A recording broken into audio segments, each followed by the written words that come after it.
Some women for Niger Delta, they call on federal government and other agencies make them stop the fund extractive activities sake of the impact on the environment, especially the soil and water. The women make this call along with the celebration of the World Water Day for Port Harcourt. They explain say the main source of water for Niger Delta, especially the streams and rivers, don't they highly polluted, and they constitute say community women where they go look for better water, now then they more vulnerable among people where they suffer from the impact of polluted waters.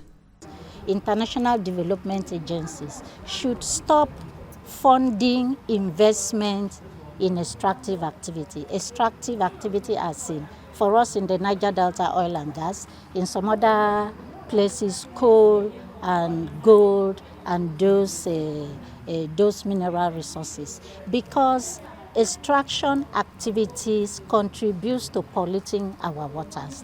In the Niger Delta, oil extraction has destroyed the environment. That includes water. Some of the communities, the only source of water is the stream.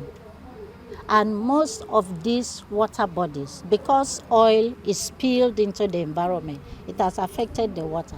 So we don't have clean water. And we are speaking out, bringing out the issue of water to the forefront. We are calling on all the stakeholders concerned that we are all vulnerable. We need to have access to clean water. We need to drink clean water. The United Nations said life expectancy in the Niger Delta is about 47 years. That is too low.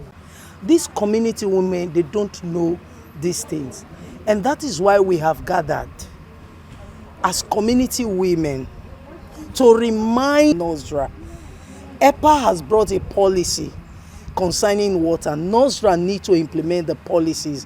One thing is for policies to be put in place. Another thing is for those policies to be implemented. If they are saying clean the river, the community river, the question is, are they really cleaning the rivers, or they are still having more pollutions? They need to stop the water pollutions. They need to allow the community women access potable water, because water is the woman right. From Port Harcourt, Ekata Ojeisele, TMC TV News.